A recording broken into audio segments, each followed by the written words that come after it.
event.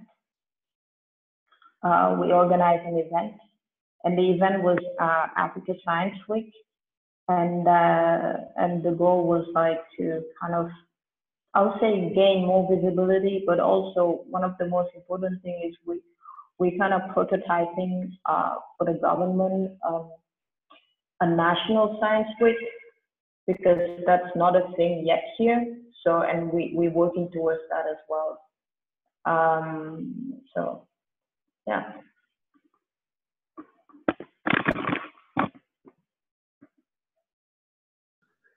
Thanks, Khady.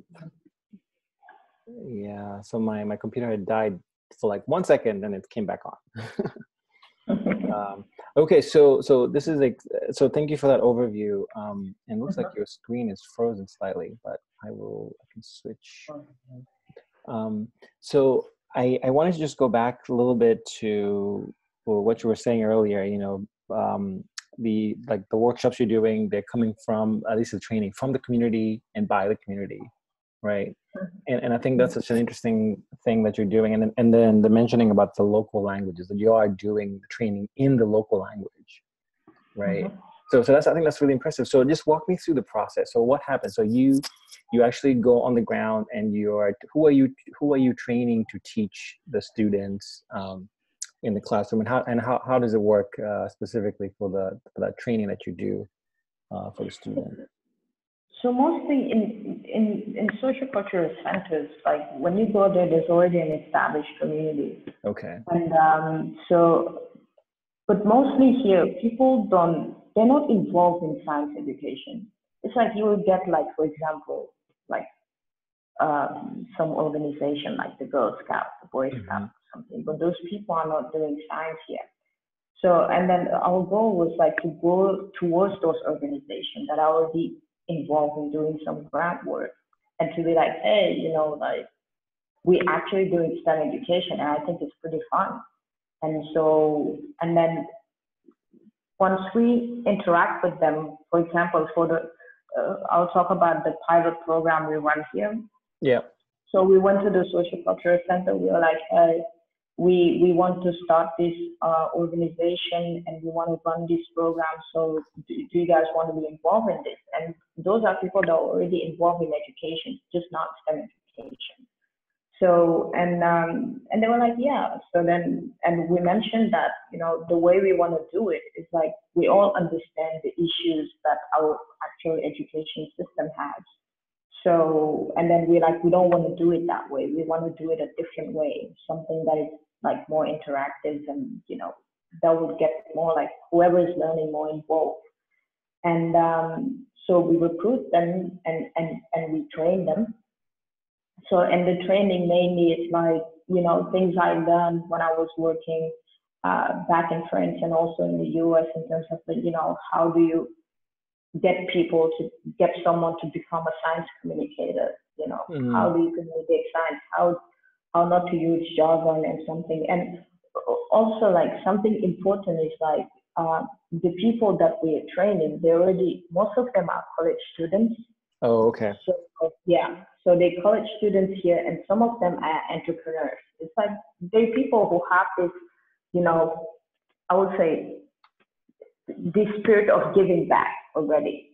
And so we train them, and we guide them into like running the workshops, and we're like, okay, well, if you actually doing the workshops, make sure like the main thing of it is in Wolof, which is the local language here. Because we realized that, and it was my case back in school, it's sometimes you will, for example, here, if you give a math problem to a kid and you speak it, the national language we use here is French. If you say it in French, sometimes you will see that the kid will have issues.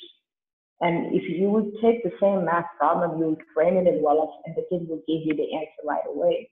So I think mostly sometimes in this education system, it's not a problem of like, you know, because that kid at some point will think he's not or she's not smart enough. But it's not that. It's just because he did or she did not get the language in which the problem was framed in. Right. So, and that is a huge problem here in the education system. So So it was important for us to not have that barrier, but also like to make sure that whatever we're doing is hands-on as well. Yeah, the hands-on aspect I think is very powerful, right? And even in your YouTube video, you talk about this, that the teachers were saying like, yeah, we have some STEM training, but not the actual hands-on, right? Mm-hmm. Really, science is about doing stuff, right? Mm-hmm. So in these sessions, are the students coming in? How old are the students? So the college students are doing the training. How old are the recipients? Are they like how old are they? So the recipients we've had from 5 to 14. Okay. So, and then what is interesting about this is like we mix age group on purpose, because we realize that, you know, as we are like, how can I introduce it's like the conception of a teacher is like the teacher is supposed to be here and know everything, but realize that it's not the case, you know. Right. It's like you're not supposed to know everything. It's like you have to guide your students to kind of seek knowledge. That's right. For me, that's what the teacher is supposed to do. And then so we realize that when you mix the age group, actually, like some kids, like a 7-year-old kid can explain better to a 5-year-old kid. So, and then in this case, you give like, you're going to guide them through, you know, whatever they have to do, because mainly they will need to figure it out themselves, but they can explain better to each other. And that, I think that justified that the fact that we mixed age group. And we realized also, I mean, like a 5-year-old kid can understand very complex things. It's just like, you know, it's like no one ever bothered to taught him that in the first place. So that's why people assume that he won't get it, but they actually do get it.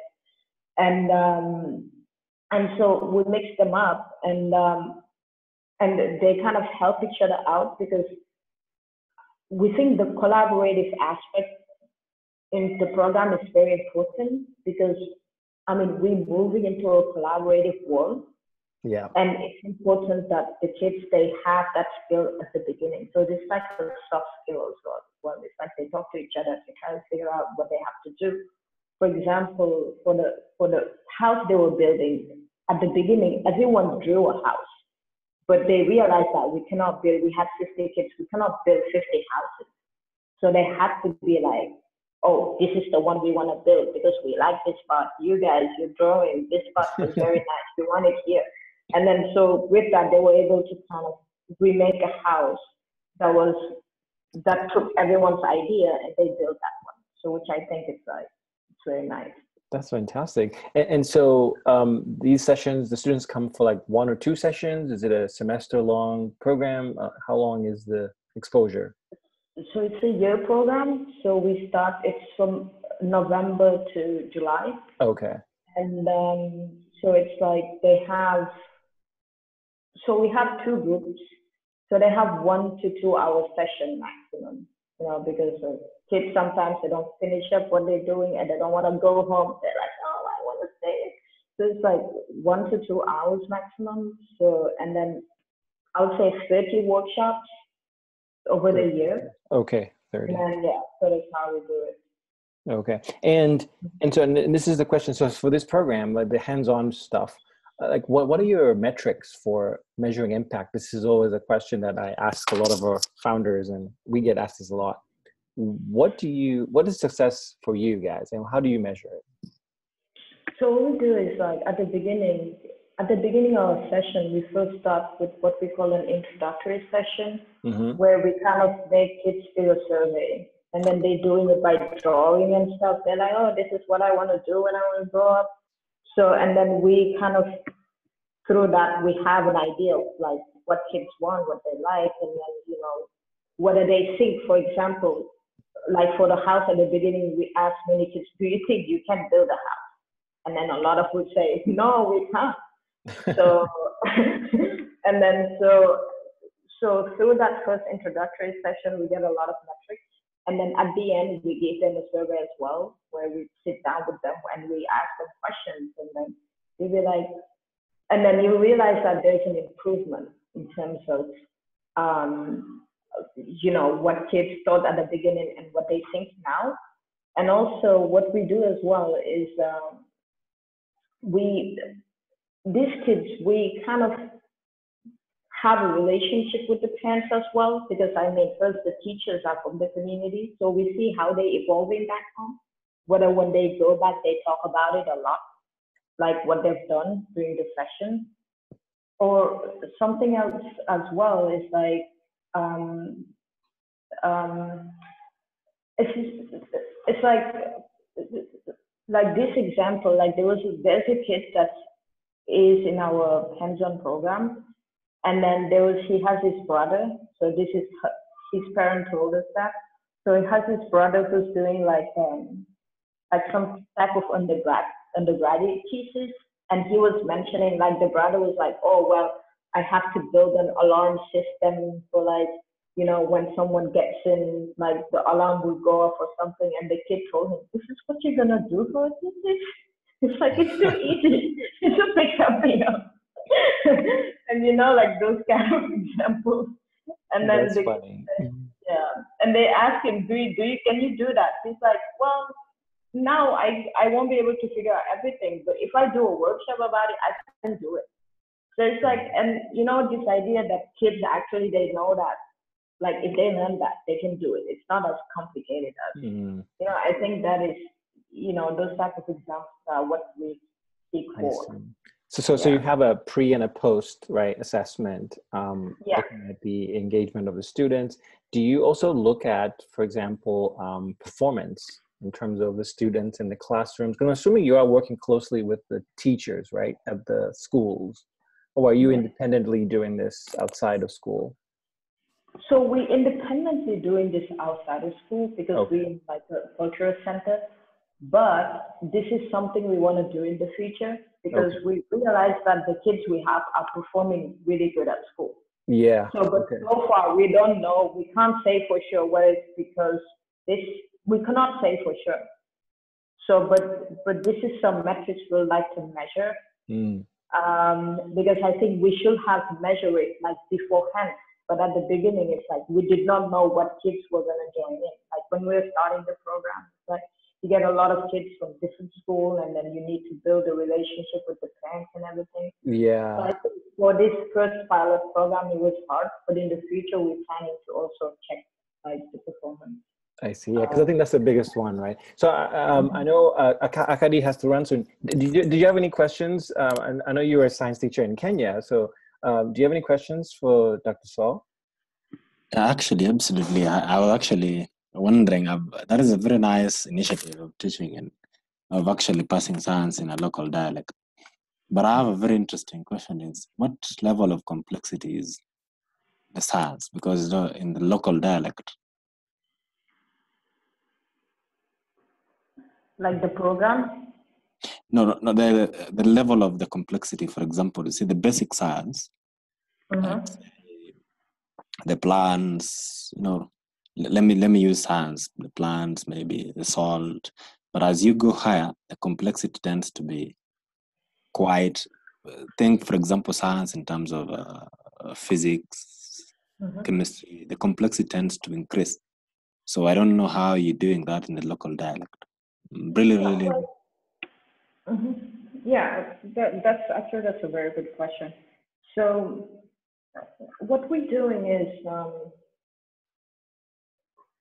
so we're trying to bring it to the student level. So, and then you can explain a physical phenomenon. You can explain it really easily, or you can explain it really complicated. So it just depends on the level of the people you're dealing with. And that's why learning how to do science communication is important. Because like an example, like the past science which we organized, we had at the same time, we had kids who were doing the same workshop, but we also had college students doing the same workshops. And then, so the level of explanation will be the same. And we were talking about surface tension and like how do you like kind of separate colors. You would say that for kids with the college students, you would talk about chromatography. So it's like, it's just the level of like explanation and the jargon you're going to use is going to be different based on the level of like people you're dealing with. But something also that is important is like, that's why we avoid In our programs, we avoid using subjects. So, for example, you're not going to see us saying, oh, we're running these physics workshops about this and this and that. That's why we use the pedagogy-based approach. Because, like, for example, for the curriculum, we design about water. So it talks about water, and then, people are familiar with what water is. They use it, like every day to survive. So, and with water, you can introduce very complicated physical, like, phenomenon in a really easy way. For example, for surface tension, like, for the kids we were in the workshop with, like, if we come in and tell them what is surface tension, they're like, oh, it's like a skin. Like water has a skin that's on top, and that skin is easily destroyed. So they would give you really simple explanation of, like, something that people may think at some point complicated or whatever.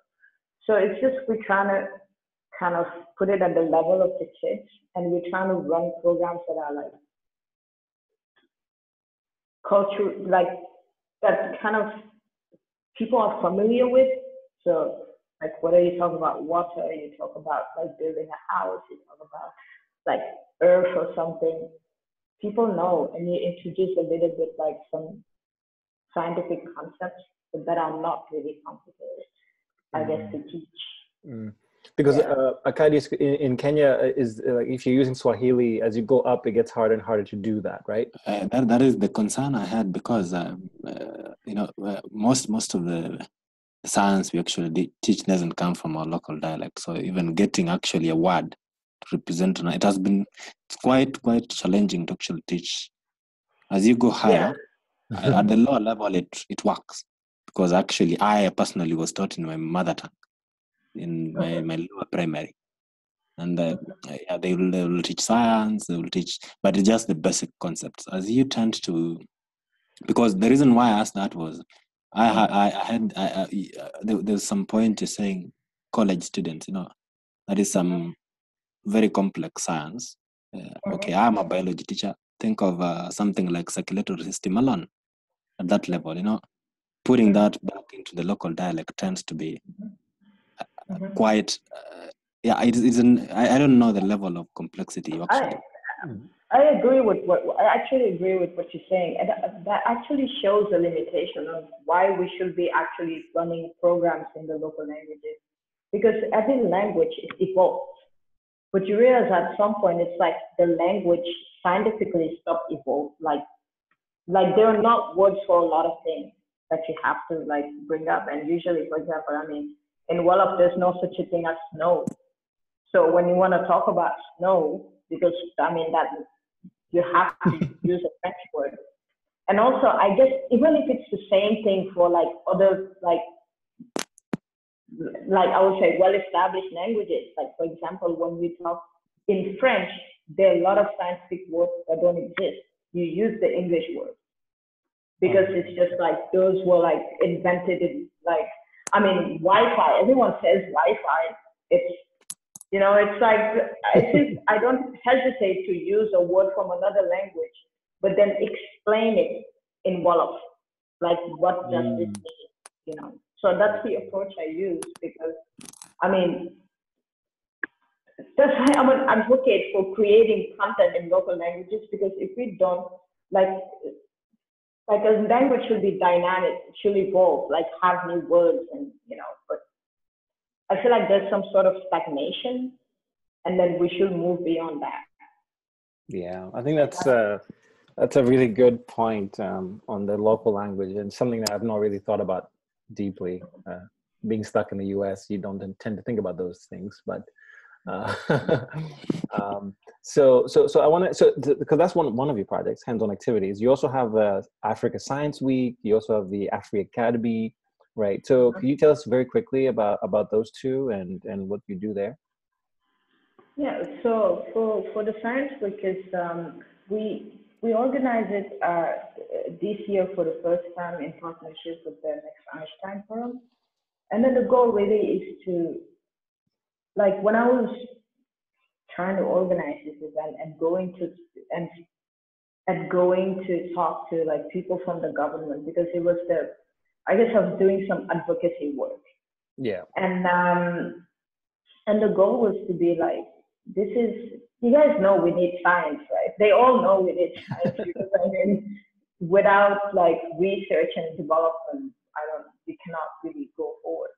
And they understand that it's like, and we talk about the fact that we need to set up an event. You know, there's like thousands of events talking about different things, random things that I mean sometimes no one cares about. But it's like if we can have a week for science, that would be great. And then I was advocating for that and saying, you know, the first year I can, you know, I can work on it and set it up and then get the partners and everything. But the goal will be like in the future that as the government takes it and organize it as its own. Right. So, and I was advocating for that last year. And then the one we organized was some sort of prototype. So we invited them, like one minister got involved, like the one doing higher education. And then we invited a lot of people, and then kind of, it was very fun event. People realized it was really fun, especially the beginning. Like the beginning, we did this, I would say traditional caravan, I can call it caravan. And the goal was we were dressed up in like traditional clothes, like people would say chosan, and we were advocating for science. So people were like, what are these people doing? It's like people did not, it's like striking, like when you see someone wearing like, because for science it has a stereotype of what they're supposed to look like. It's like the Einstein type with the lab coat and whatever, that's the scientist. But when you see people like wearing like clothes like traditional and be like, oh, we want to promote STEM education, and people start asking questions. So I think that was like, at least we saw some puzzled faces, and I think we were doing the right thing because people were like, oh, that's interesting, and they asked why, and we started talking about, you know, the scientific, I would say, the importance of science in our culture. You know, it's like, you know, in African cultures, like, or cultures with an axis, you get like fractal geometry is very important. Like where we design villages, like where I was born, like it's a fractal design. So, and then, you know, the fabrics we wear, like we have canthocite in them. So it's like, and I think it's very amazing, like the way, like how the science got into the culture and got so integrated that sometimes people don't even realize this was science in the first place. Now they just see the cool aspect of it. They're like, oh, this is Yeah. So I wanted to also give a chance. Jessica, did you have any questions for Dr. Sall? Not particularly in general. But thank you so much, Khady. I thought it was just like an awesome speech in general. You do very cool work. Yeah. I don't know, Fennel, if you caught this, but the fact that she just recruits college students, I mean, that might be a good target for us in general. Yeah. I mean, I think there's an opportunity there, right, to recruit them and engage them, and because Khady, we run a couple of projects within our institute, and as you were talking, I've been thinking a lot about how also we can collaborate with you, you know, right, to just find ways we can work with you and help you advance your mission, because the stuff you're doing is really cool. I mean, you mentioned about what a scientist should look like, and Jessica, you know, we talk about this all the time, right? Right. You know, yeah, that's like everything she was talking about. I was just like, oh, this is all stuff that we can definitely incorporate into what we do. Yeah, and especially help you, Khady, in terms of the stories. For example, we have a whole journal that if you have participants that even college students that are, you know, studying science, and they want to write about their experience working with you and doing the training, right, to then teach other students. And that's a very valuable thing, that we should capture those stories, because that's how you inspire other people to get involved. But and again, yeah. So I just like the way you're approaching this problem, right, and the hands-on approach. Even in the Africa, the whole, so to say, the Africa Science Week. So this will happen every year. At least that's the hope. Yes. So this year we planning that it will be in December. So it's still planning. But this year, like a lot of entity from the government will be helping to organize. So Okay. that's why it has been so hard to plan so far. Yeah. So, and yeah, it will happen in December, and then yeah. Okay. And by the way, I forgot to ask the funding. How are you funded? How are you funding all of this? Just like you have donors, you have, yeah.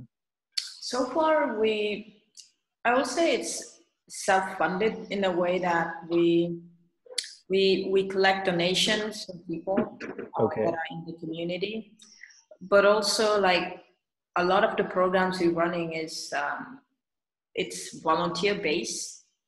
Okay. So yeah, volunteer based. So for example, like so we have a lot of entrepreneurs volunteering to teach, and sometimes to help out if we need. For example, when we were doing the electrical wiring of the house, like some entrepreneurs donated a lot of like materials we could use. So that's kind of like how we fund it, like self-funded. We get donations, and we yeah. Like, yeah, because you know, there's, you know, in the US, as you know, there's like tons of science festivals, right, that take place. And the World Science Forum that takes place in New York every year.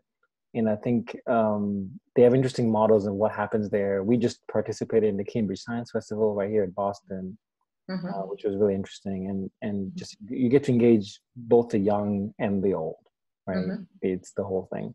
You can get a way to engage with the community. So I think it's very powerful. So yeah, I want to just hit, definitely this is the first conversation that we will have. Trying to think more about how we can engage with you, especially whether it's fundraising to do some events. My dream would be awesome, like when you have your next event, if we had enough funding to just come down there and have a, you know, we can do, I don't know, have a table or a booth or something, you know, if the funding was possible. But those are the kind of things you just have to start doing, right? And so forth. And the key thing again is to track your numbers. That's the hard part, and to show what is the difference that you are trying to make, because the stuff you're doing is long-term stuff, right? Whether they become scientists or not, I don't know if that's your goal, but ultimately the integration of science into society has a lot of impact in terms of just everything, right? And everything that we do. And then for me, that just drives me, and then so forth. But yeah, so I don't know, I'm trying to think of anything else you want to engage. I mean, we can keep talking all day long for sure, but I want to respect your times that you've committed today, and it was a really great presentation. But how can we help you? Just very briefly, how do you imagine we can help you advance your mission? Well, it's like, I think the biggest challenge here, besides like logistics, and by logistics I mean kind of like dealing with governments and all those kind of things. That's complicated, but it's more like finances. Like, as in sometimes, for example, like you want to buy some items from like the US or something, and you want to bring it here. It's like very complicated. Yeah. It's like Amazon brings you everything here. It's like Amazon is not here yet, whatever.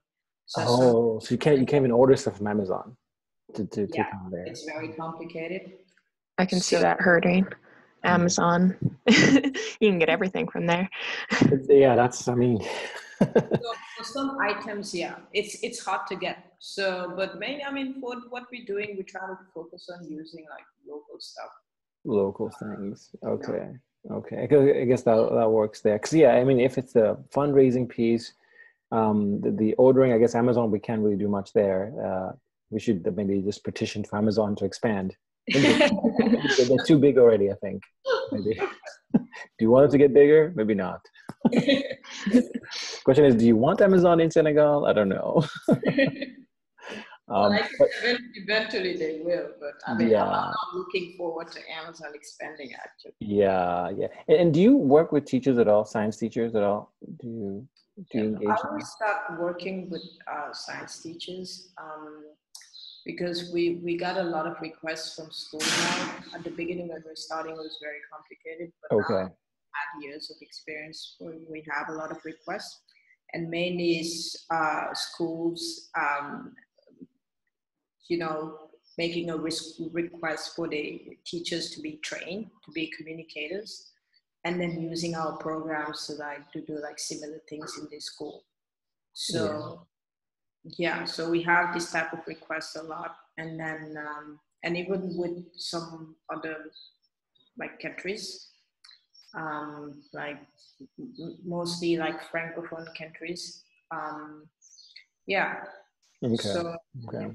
So I guess you will start working with them in time, because one of the projects, the SAI Fellows Program, we try to look for teachers, science teachers around the world, and fund basically, because what we realize, science teachers are really at the best position to be able to do a lot of this training. So most of the time is they lack resources. Right. And so we're like, okay, so let's just talk to them and mentor them. We have people here that would love to work with science teachers. So we're starting this up, very new. We provide a little bit of money. So Khady, who was just talking, is one of our fellows in Kenya. But I'm looking for people just around the world, you know, and to grow the program, get more money, of course, and just engage those teachers. So if there are teachers that you think, if there's a way people might be interested, I'll send you the link for that. But it's something that we are exploring to figure out how we can make it work and be of help. For me, I have a soft spot for science teachers. I feel like they're the secret. I've arrived at this realization that they're crucial in the process. So that's useful. But yeah, so I hope we can continue chatting, like in the future, emails, because I think there's a connection that we can keep alive and engage. Africa Science Week, I'm glad to hear it's happening again. Yay! And I will think some more about how we can help in that endeavor. And I'm glad to see, so you have the next Einstein Forum as well. The Ames Institute is helping you out as well. Yeah, they, they funded for the last edition, they funded like some part of it. Okay. So that's cool. They're awesome. I've seen them a little bit. And also, please make sure. Let me see here. Are you on? You have a Wikipedia account, right? Einstein Institute. Because you should add yourself to this list. I'm going to send you the list right now. Let's see here to everyone. How do I do this? To everyone. Okay. So this is a list we developed a couple of years ago, and it just lists all of the STEM initiatives in Africa. Jessica, I don't know if you knew about this, but I didn't. Yeah, Thank you. It's like just ever evolving, growing database. It just grows itself. I don't even touch it anymore. But feel free to add yourself. I don't think you're on this list. And Senegal, I think we have put in. I think there are a few people on there. Africa Institute of Mathematical Sciences. I'm the code. Gigi Wen Tech Hub. So anyway, I think it would be awesome to add you in there. Oh no, you are in there. I see. You're already here, right? Perfect. You are. Science Education Exchange for Sustainable Development. Yes. Yeah. And I think this is just another small step whereby people can connect with each other and just work together. And that was the initiative, just to drive when we started this was, hey, who the hell is doing what? And let's get them talking to each other. Very nice. But yeah, so yeah, thank you again. Any other last words? We're going to continue this discussion on email. I'll send you a follow-up email after this.